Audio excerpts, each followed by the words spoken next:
Todos los que me conocéis ya, porque habéis hecho un tour conmigo o por Instagram, sabéis perfectamente que yo Gladiator 1 lo considero un peliculón. De hecho, lo considero un requisito indispensable para cuando venís a Roma. Es justamente por esto que cuando me enteré que Ridley Scott estaba preparando una segunda parte para Gladiator, tuve sentimientos encontrados.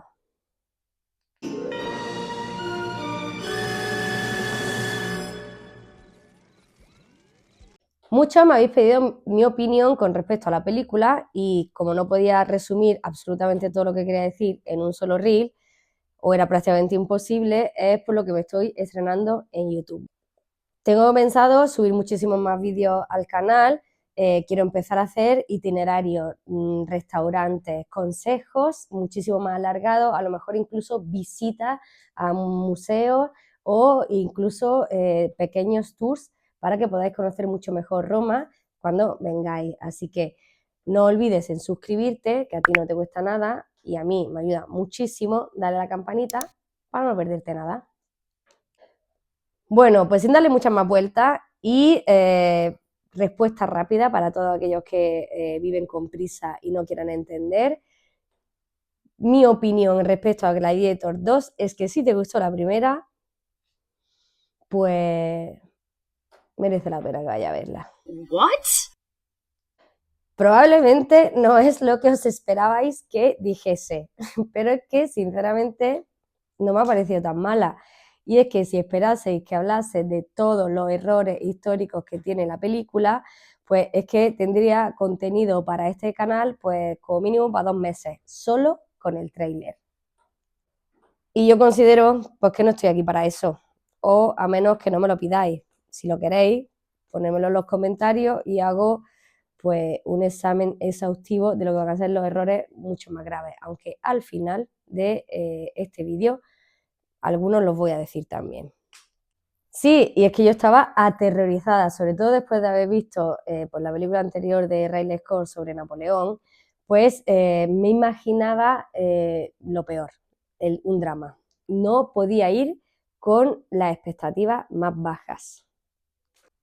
Quien vaya a ver Gladiator o Gladiator 2 esperando coherencia histórica es como quien se planta en el McDonald's a cenar esperando que le den algún tipo de comida sana. Porque que a Ridley Scott le importe menos la historia que a las plataformas que anuncian Free Tour, los guías turísticos, era más que obvio. Pero es que esto en Hollywood ha pasado absolutamente siempre. No conozco ni una sola película histórica que sea completamente y totalmente fiel a la historia original. Por eso me parecería bastante hipócrita criticar los errores históricos de la segunda y defender la primera. Os recuerdo que estáis hablando con una que uno de los motivos por los que eligió historia es porque era una fanática de Indiana Jones, como la mayoría de los arqueólogos y de los historiadores. Ahí lo dejo. Y es que yo considero que si la película es buena, que no tenga en cuenta la historia, se puede perdonar. Y uno de los mejores ejemplos para esto es precisamente pues, Gladiator 1. Sinceramente, no considero que la segunda esté a la altura o al nivel de la primera, ni muchísimo menos, porque fallan bastantes cosas. Por ejemplo, yo los errores que más he notado es precisamente en el caso de los personajes. Porque, a ver, hay muchísimos más personajes, pero no tomas cariño a ninguno de ellos. No es como Máximo, que prácticamente te enamora de ese personaje, de Marco Aurelio. En este caso, al haber muchísimos más personajes, es cierto que no se entra muchísimo en la psicología, en la personalidad o en el carácter de ninguno de los personajes. Considero que los actores hacen un buen trabajo, porque también había escuchado críticas donde decían que actuaban fatal. No lo considero, me gusta muchísimo cómo cada uno representa el personaje. El único problema es, como repito, ese, que es que no podían dar más. Si evidentemente no te dan más líneas y no te dan más escenas, pues o tienes que dividirla entre muchos más personajes, pues al final no no surge esa química. Otro error que veo en la película es que los diálogos no son tan súper chulos como la primera. Yo de la primera, en serio, me sé todos los diálogos, o sea, los podría reproducir perfectamente. Me ha gustado el hecho de que utilizasen en esta muchísimas citaciones latinas de Cicerón, de Virgilio, eso sí que me ha gustado algunos de esos guiños, pero realmente no se te quedan los diálogos. No se te encoge el corazón pues como se te encogía con la otra película. Otra cosa que me ha encantado de la película es que salen muchas piezas de reparto arqueológico, como estatuas, incluso corazas del ejército.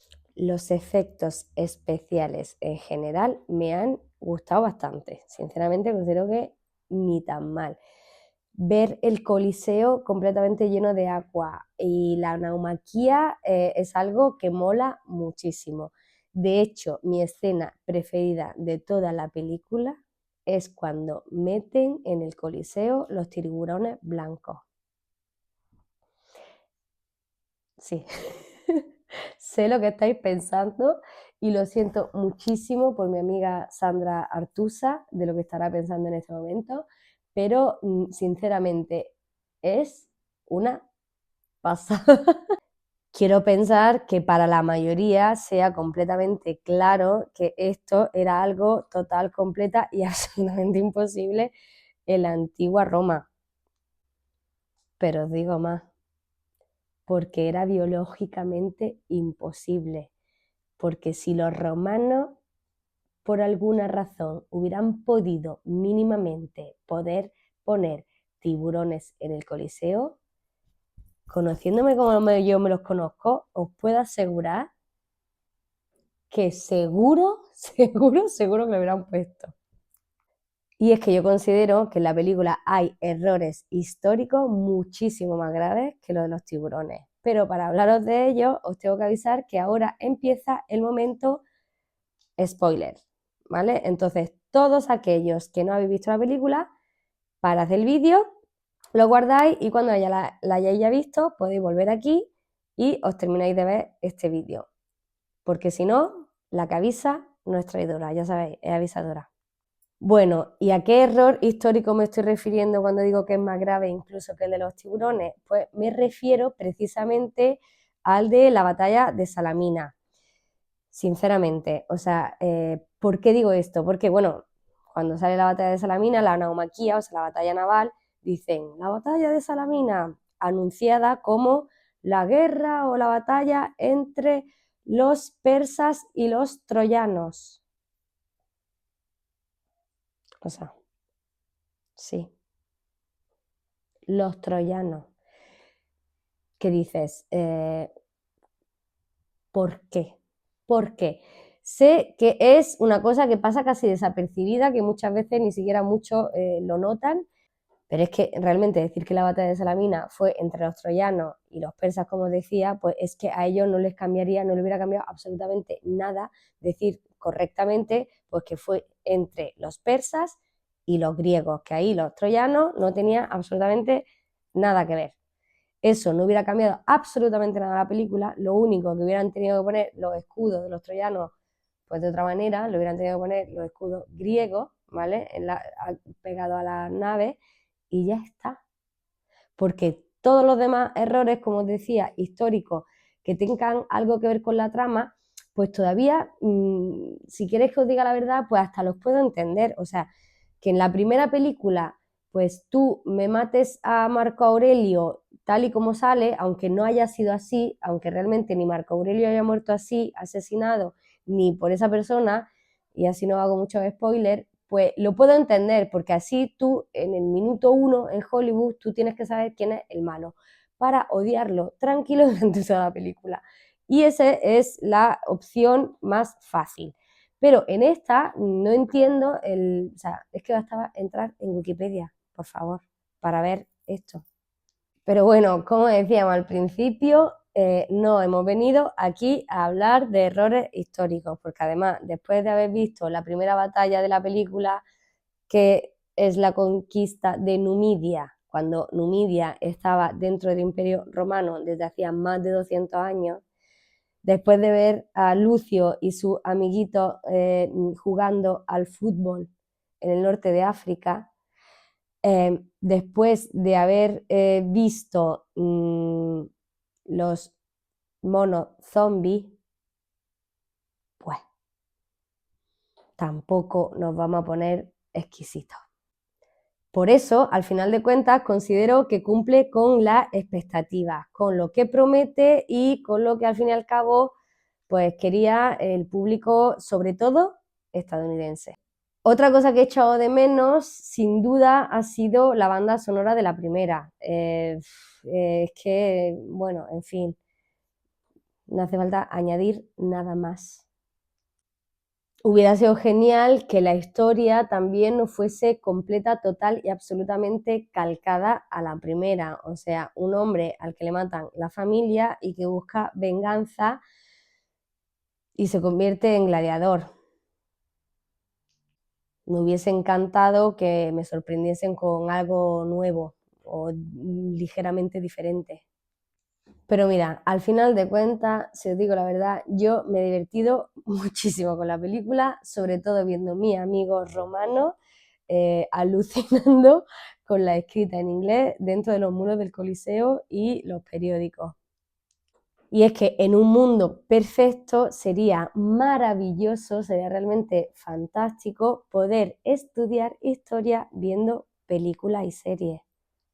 Pero recordemos que las películas no son documentales. Aunque sí es cierto que yo soy de las que considera que se podría hacer buenísimas películas de altísima calidad histórica que nos enseñasen historia, aunque no fuesen total y completamente perfectas. Y súper entretenidas, ¿eh? Y de grandísimo éxito si se hacen bien, obviamente. Y os digo esto porque la mayoría de las mejores series, sagas y películas donde han tenido mayor éxito se han inspirado fielmente o bastante en la historia. Y tenemos ejemplos como Star Wars, Peaky Blinders, Juego de Tronos y si me apura hasta los Avengers. Y uno de los mejores ejemplos, o el que suelo poner siempre, es precisamente la serie Roma de HBO. Es una serie que tiene 20 años, pero viendo esa serie realmente te das cuenta cómo se vivía en la antigüedad romana, o lo más parecido. Realmente está súper bien hecha, os la recomiendo. Y es que, por ejemplo, si cogemos un personaje como el de Julio César, del que sabemos una cantidad de cosas increíbles, tenemos un nivel de información y de documentos de su vida bestial, ¿vale? Tenemos incluso las actas que se daban en la curia. Tenemos el de Belio Gálico, que lo escribe él mismo, de su puño y letra. Un montón de historiadores de la época contemporáneos que van a hablar de él. Está claro que aunque supiésemos y la personalidad más o menos, no sabemos, por ejemplo, cómo se comportaba en la intimidad. O sea, cómo era en casa, cómo hablaba con su mujer, con los esclavos. En ese caso, pues claro, lo hubiéramos tenido que, ahí lo tenemos que un poco imaginar o intuir. Yo es que adoro cualquier cosa que va a acerque a la historia, ya sean películas, series, incluso cómics, porque gracias a este tipo de contenido pues se va a crear interés en la población y hará que sea muchísimo más fácil pues crear buenos documentales o revistas especializadas o incluso libros para todos aquellos que hayan sentido pues una curiosidad al respecto. Pero bueno, yo también quiero saber qué es lo que habéis pensado vosotros. ¿Vais a ir a verla? ¿No habéis ido? ¿No pensáis sí? ¿Os ha gustado? ¿Os ha parecido horrorosa? Ponedmelo en los comentarios, que os prometo que os voy a leer absolutamente a todos y también prometo responderos. Nos vemos en el próximo vídeo por aquí y recordad que siempre que puedo, todas las semanas, subo un vídeo o dos en Instagram, ¿vale? Más cortitos. Un abrazo.